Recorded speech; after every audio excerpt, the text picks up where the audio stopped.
The one thing that I wanted to work with in this 3-year term as vice president is working with the members, getting them more involved, trying to fill the numbers on the executives, shop stewards, getting people involved, even if they didn't feel comfortable with stepping up to the executive level or as shop stewards, at least have them supportive in the workplace. So there was a few things that I saw within our organization that I thought needed to be changed. One of the things was that it was becoming more and more YG-centric union. We're now approaching almost a 50-50 split in YG and non-YG, so I think it's been a really important growth period for the organization. If anybody was fortunate enough to attend the 2014 YEU Triennial Convention, the communities didn't really have much of a attendance or participation. I'm happy to say that we have a far greater representation at this convention, and I'm really happy that so far the fruits of the position are starting exactly coming to that, or just bearing fruit.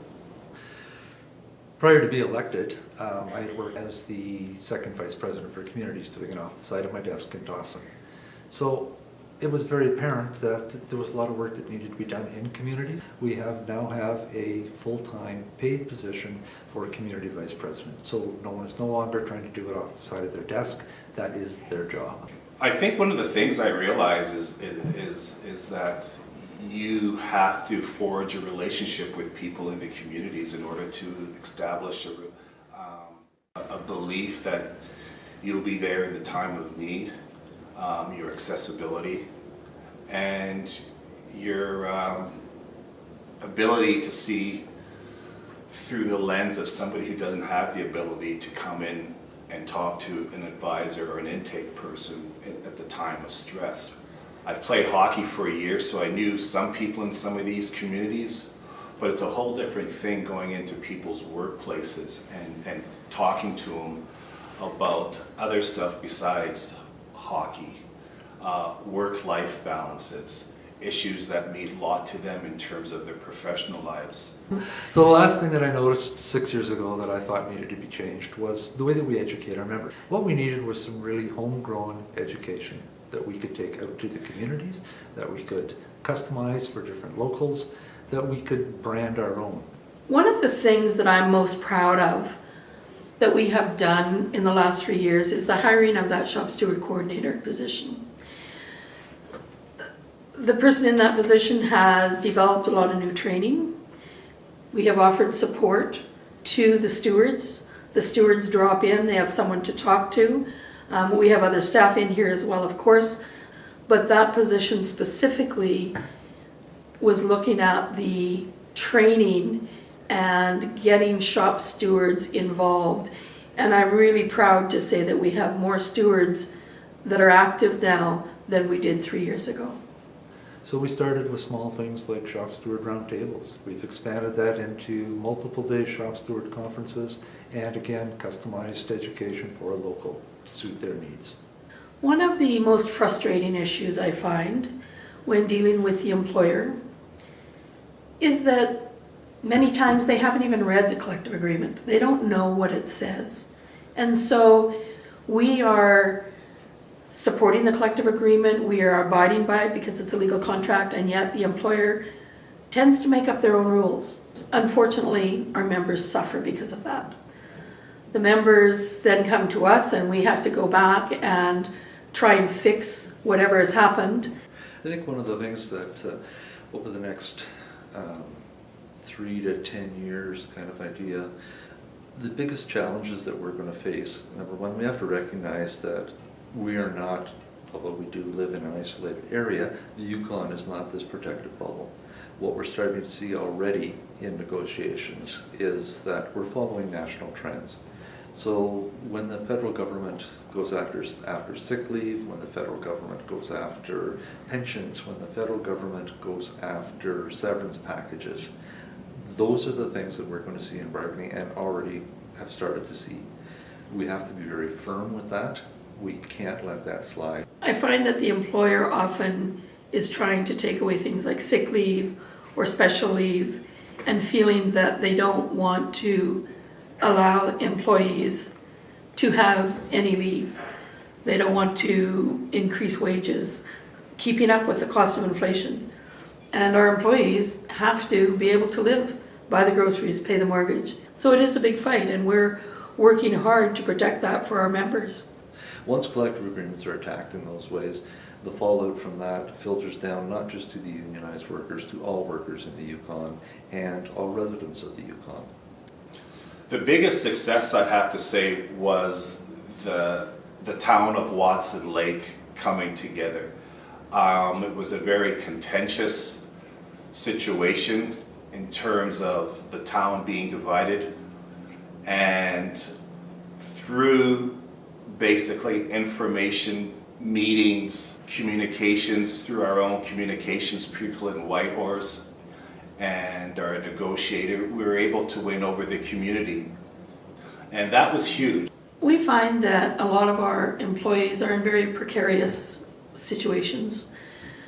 For instance, auxiliary on calls or casuals, whatever different employers call them, they rely on the employer calling them in. And so they are very cognizant of the precarious situation they're in. They don't dare say no. They tend to put up with a lot of abuse and supervisors not treating them right because they want to make sure they get that call for the next shift. So over the last 6 years, the biggest threats that we have faced as an organization in the territory is the increase in precarious workers. It's usually women, youth, immigrants that are put into these positions, and they take it as entry level, hoping to get full-time employment, but they don't.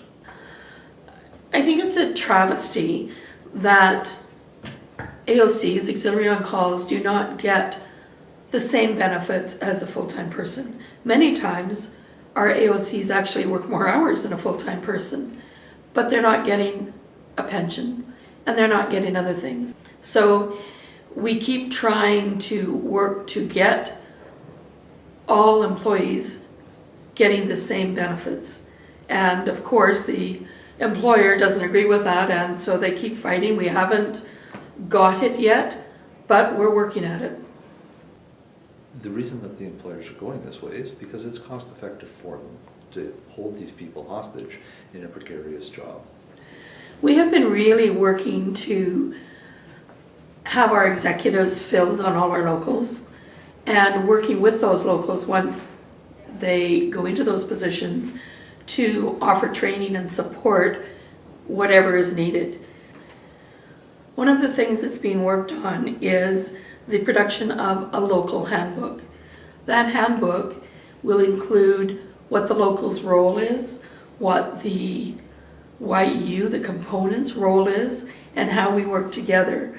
There will be a lot of questions answered, a lot of information given, so that local executives will have that. They'll have it with them at all times and can go back to it and review it.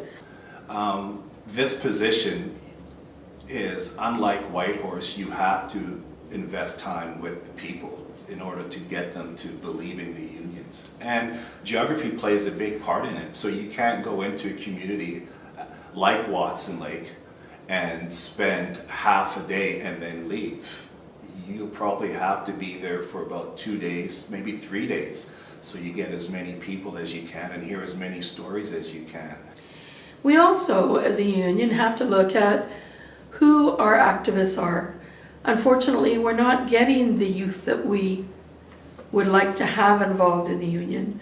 We would like to have other groups, such as Aboriginals and other groups, to come in and be active.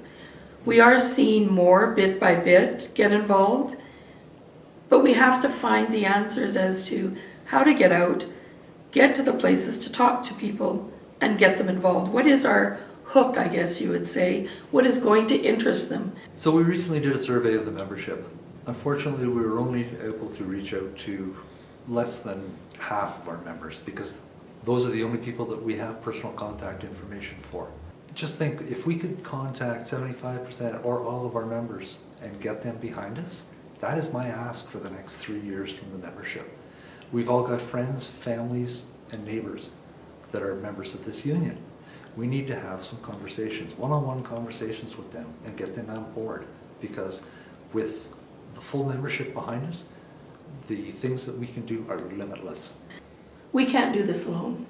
We need you as delegates to help, whether it's stepping up to be a steward, stepping up to be a local executive, or on the component executive, or on a committee, a PSAC committee, or just an activist within your worksite. We need you. You, in fact, are the union. I know it's one of the sayings that YEU is you. It's true. We need you. We need you to get involved and, at the very least, read through your collective agreement. Know what your rights are and stand up for them. If you need help with that or helping your coworker, please call us and we'll help you through that process. And as my friend Billy Bragg says, there is power in the union.